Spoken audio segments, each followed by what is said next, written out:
sabi ko nga sa mga na-experience ko, parang mas yung timing talaga pumapasok. At sa tingin ko naman, sana naman makagawa pa ako ng mas magandang character bukod dito. No, and every project gives you a new challenge and a chance to grow. Yun, exactly. Precisely. Yun nga yung gusto kong sabihin. Kasi, syempre, ayaw mo naman ma-stuck ng tiyan ka na lang. Syempre, di ba parang gano'n naman ang trabaho natin. Dapat tumitigil yung learning, yung growth. So, dapat di walang tigil. Hindi, hawakan nga yung banner. Nagkakaya ko eh. Hindi sa akin. Ikaw pa. Our fifth item. Ay! Ako, John Lloyd, may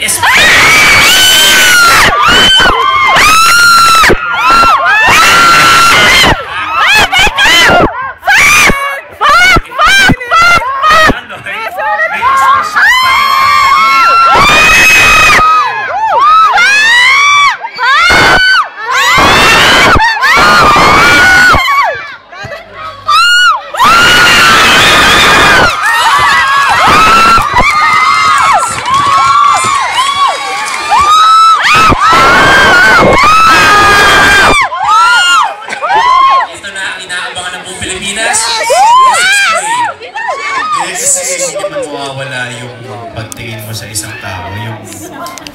Gano'n ka close! Siyempre, lang. maging special sa iyo sa tao, hindi naman kaagad-agad yun mawawala. And si Sarah will always be special. Siyempre! Bea!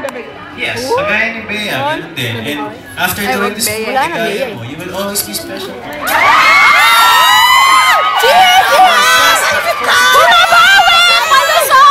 Sixth item. Cheesy! Bebe ko! Oh!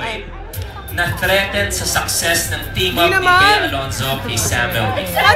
Ashley! May Sarah naman eh! May Sarah. Bebe ko!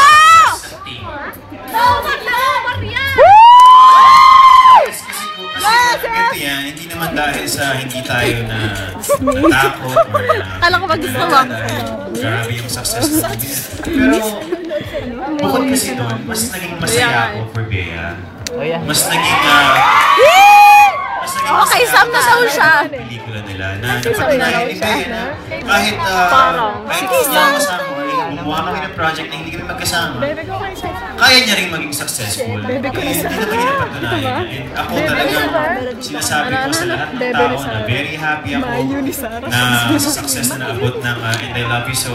Kaya nga hanggang ngayon, kinukongratulate ko yung mga taong yan. Si Derek, si Sam, and si Bea, especially. And Derek, Lauren, Jogi. Marami ang masasabi ng tao to sa ating sasagot mo sa ating sixth item.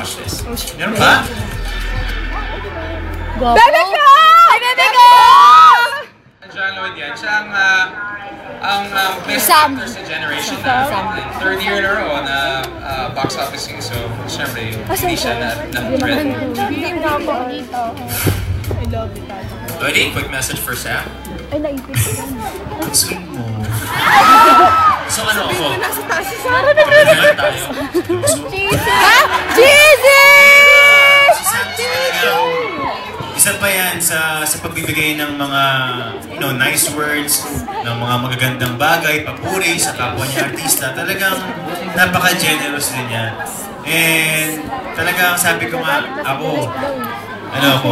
kaibigan ako na Sam. And I'll be behind you all the way. And I'm very happy dahil sabi ko nga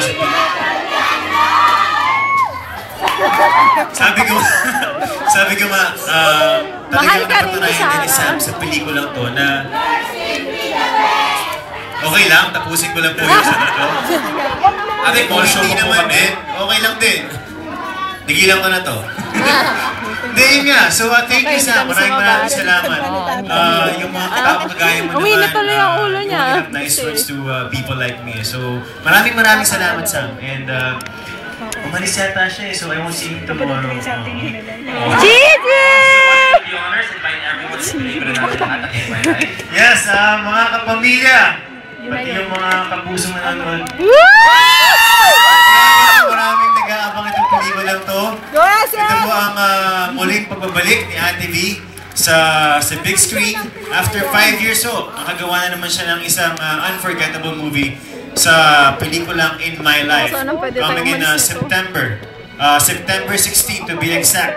Starring yours truly, John Lloyd Cruz, Mr. Luis Manzano, the star for all seasons, Miss Vilma Santos, and directed by